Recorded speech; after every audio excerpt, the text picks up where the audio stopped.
What's up, everyone, and welcome back to the channel. Today, we're doing something a little different. We're not just talking about a race, we're talking about a legacy. In a sport built on flash, funding, and horsepower, some legends are polished in chrome. But the king we're talking about today, his crown was made of grit, grease, and pure, unfiltered heart. We're talking about the one and only Bobby Allen. I'm Russ Fritz telling you to strap in tight because this isn't just racing, this is switching grooves.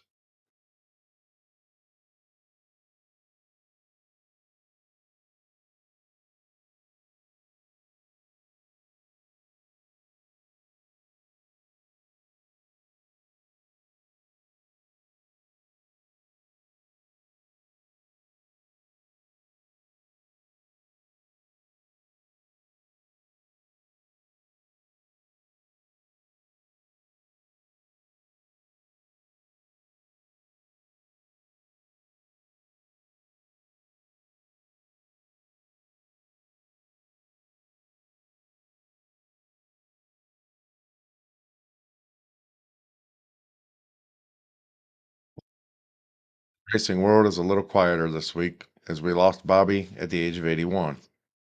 But the mark he left is louder than the field of 410s at full song. They called him Scruffy, and for good reason. His cars weren't always the prettiest, his hair was often shaggy, but his will to win was second to none. So today, let's pay tribute to the original outlaw, the underdog who became a king, and the man who proved that greatness isn't bought, but rather it's built, piece by piece, right in the dirt. To understand the legend, you have to go back to the beginning. Bobby Allen wasn't born into the Pennsylvania posse scene that he would later dominate. He was a kid from Miami, Florida, with speed in his DNA. His dad, Joe, was a pilot for the legendary Flying Tigers in World War II, those iconic shark faced fighters that became a symbol of American ingenuity. After the war, Joe even dabbled in the early days of NASCAR. So you could say that defying the odds was actually a family tradition. And Bobby was a natural. At just 12 years old, he was already racing half midgets and go karts. By the time he was a teenager, he was a world class talent. We're talking international victories. In 1960 and 1961, he won back to back World Karting Championships in the Bahamas. Then he went on to Milan, excuse me, Milan, Italy, and won another world title on a circuit under the authority of the FIA. This kid had the talent to go anywhere and maybe even chase his dream of racing in the Indy 500. But he chose a different path. He packed his bags, left the sunshine of Florida, and headed north to the heartland of sprint car racing, Pennsylvania. That decision would change everything. The early days in PA were anything but glamorous, and this was a brutal, hand to mouth existence. We've all heard the stories, sleeping in the back of a truck or even in the ticket booth at Lincoln Speedway, just trying to survive until the next race. It was during this time that fellow driver Lynn Paxton gave him the nickname that would define him forever, Scruffy. And it fit. While other teams had big sponsors and shiny haulers, Bobby was a one man show. He built his own cars, assembled his own engines, and set up his famous 1A sprint car his own self. For him, it was never about looking the part, it was about actually being the part. Performance over polish. That scruffy approach wasn't just a brand, it was real, and the fans loved him for it. He was the ultimate underdog, the guy who could do more with less, and they saw themselves in his struggle and his fight. In the 1970s, the sprint car world was like the Wild West. A band of racers known as outlaws roamed the country chasing the biggest purses. Then a promoter named Ted Johnson had a wild idea: bring all these gunslingers together under one banner and call it the World of Outlaws. To make it work, he needed the sport's biggest names, and Bobby Allen was right at the top of that list. Bobby became a founding member in 1978, an original outlaw. And he didn't just show up, he made a statement. winning the second ever World of Outlaws race at the legendary Eldora Speedway. For the next decade, he was a force to be reckoned with, racking up over 275 career wins, including 30 with the Outlaws and 46 with the All-Star Circuit of Champions.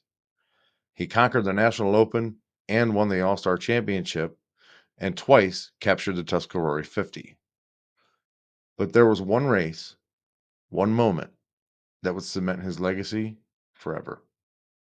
August 18th, 1990, the Knoxville Nationals. This is the Super Bowl of sprint car racing. The field was stacked with superstars, including the legendary Sammy Swindell. And then there was Bobby, the ultimate underdog in his homemade car, a perfect symbol of his entire career. As the laps wound down, Swindell was out front, victory in sight. But Scruffy was hunting him down, running the bottom groove to perfection. With just 2 laps to go, in front of 18,000 screaming fans, Bobby Allen made his move and took the lead. He held on to win, pulling off one of the greatest upsets in the history of sprint car racing. It was a true Cinderella story. The kid who slept in ticket booths was now the king of the sport's biggest castle. It was the ultimate validation of the Scruffy way. After a career that most could only dream of, Bobby quietly stepped away from sprint car driving in 1997. But he never left the sport he loved. He just changed roles. He became a team owner, mentor, and a patriarch, founding Shark Racing. The team's name was a tribute to his father's Flying Tigers, the Flying Tiger Squadron from World War II, bringing his family's story full circle. He put his grandson Logan Schuchart and his son Jacob Allen behind the wheels. And in 2014, he did something many thought was crazy. He took his 2 young drivers on the full, grueling World of Outlaws tour. They called it the Bologna Sandwich Tour. Pretty funny. But it was actually a shoestring budget and a whole lot of hope. The early years were tough. Jacob actually recalls getting destroyed every night, just hoping to earn respect. Other teams literally made bets that they wouldn't even last a month, but they kept getting back up no matter how many times they got knocked down. That was the Allen way. And then they didn't just survive, they started winning. Logan got the team's first outlaw win in 2016, and from there, they became a powerhouse. Logan is now one of the sport's elite, with 44 career wins, and in 2023, he won the Eldora Million, the biggest prize in sprint car history. The team that nobody believed in actually had reached the top of the mountain. And right up to the end, Bobby was where he belonged, at the racetrack. Just the day before he passed, he was at Williams Grove for the National Open, doing exactly what he loved. He lived and breathed this entire sport. Tributes have poured in from every corner of the racing world, from legends and young guns alike, all saying the same thing. Bobby Allen was one of one. He was a pioneer, an innovator, and a friend to all. He reminded all of us that greatness isn't about having the biggest budget. It's about having the biggest heart. It's built with your own 2 hands in the dirt, with a belief that you can actually beat the odds. He lived fast, he raced hard, and he left a legacy that will never be forgotten. Rest in peace, Scruffy, and thank you for everything you've contributed to this sport, which has actually helped shape sprint car racing into what it is today. God bless you. God bless your family. God bless all of you watching, and good night.